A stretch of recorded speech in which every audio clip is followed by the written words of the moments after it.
ఆదిమధ్యాంతం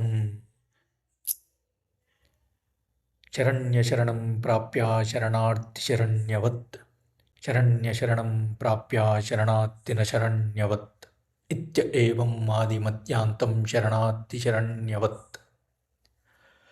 అంటే శరణాన్ని పొందిన తరువాత శరణు కోరేవాడు శరణుని వలె అవుతాడు. శరణ్యాన్ని పొందిన తరువాత శరణార్థి శరణ్యుని వలె కాడు.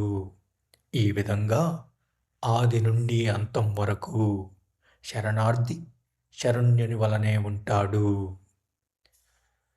10వ శ్లోకంతో ప్రారంభ తార్కిక విభాగం ముగుస్తుంది.